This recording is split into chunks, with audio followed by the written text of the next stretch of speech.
आवास घोटाला, रोज वैली घोटाला, अम्फान राहत घोटाला, घोटाले पे घोटाला।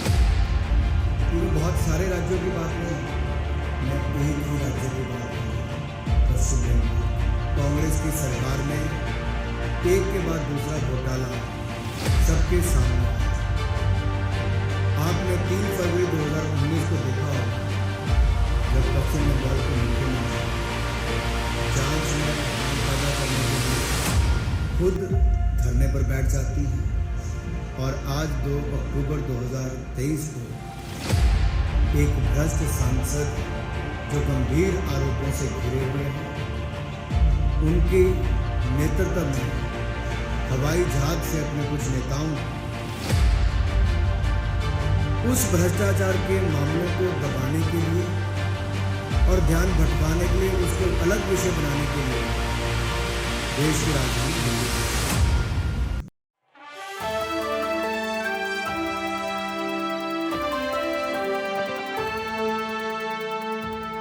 पीएम आवास घोटाला, रोज वैली घोटाला, अम्फान राहत घोटाला, घोटाले पे घोटाला।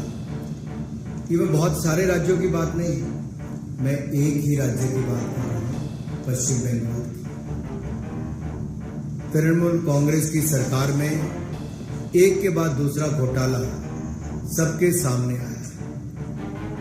आपने 3 फरवरी 2019 को देखा होगा, जब पश्चिम बंगाल के मुख्यमंत्री जांच में अवधान पैदा करने के लिए खुद धरने पर बैठ जाती हैं, और आज 2 अक्टूबर 2023 को एक भ्रष्ट सांसद जो गंभीर आरोपों से घिरे हुए हैं, उनके नेतृत्व में हवाई जहाज से अपने कुछ नेताओं को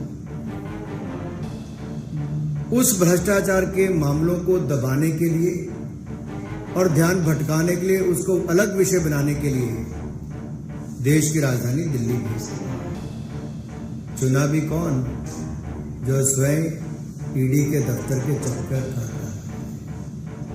जो गंभीर भ्रष्टाचार के आरोपों में घिरा हुआ है। लेकिन बदले में आरोप क्या लगाते हैं कि पश्चिम बंगाल को केंद्र सरकार से Mahatma Gandhi national rural employment guarantee योजना में पैसा नहीं, प्रधानमंत्री आवास योजना में। मैं कुछ आंकड़े आपके सामने रखना चाहता हूं, जो दूध का दूध पानी का पानी करता है। अगर आप एक नजर केवल इस आंकड़ों पर डालेंगे तो इसे स्पष्ट पता चलता है कि भारत सरकार ने क्या क्या दिया है। अगर मैं बात करूं एमजी नरेगा की, तो यूपीए के शासनकाल में 14,985 करोड़ रुपए मिले, और एनडीए की सरकार में 54,150 करोड़ 2021। इसी तरह से ही प्रधानमंत्री आवास योजना में यूपीए के समय 4,466 करोड़ रुपए मिले, तो एनडीए के समय 30,000 करोड़ रुपए, लगभग 7 करोड़।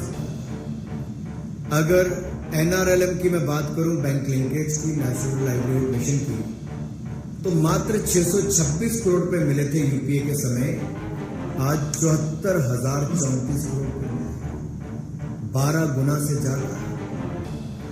एनआरएलएम की बात करूं मैं आरएफ और सीआईएफ की, तो यूपीए के समय मात्र 23 करोड़ रुपए मिले थे, अब 3,735 करोड़ रुपए, 13 गुना से ज्यादा।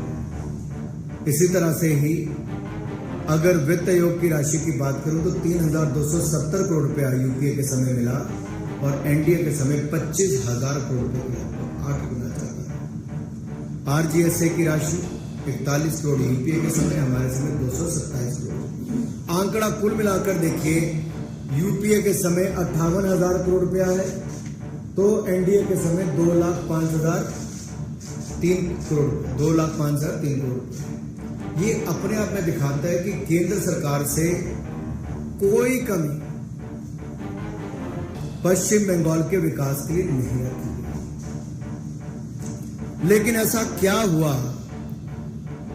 कि ममता बनर्जी जी को अपने कुछ भ्रष्ट सांसद और कुछ ऐसे नेताओं को भेजना पड़ा जो भ्रष्टाचार जमीन पर चल रहा है, उसके ऊपर पश्चिम बंगाल में कार्रवाई नहीं हुई, लेकिन उस पर लीपापोती करने के लिए अपने कुछ नेता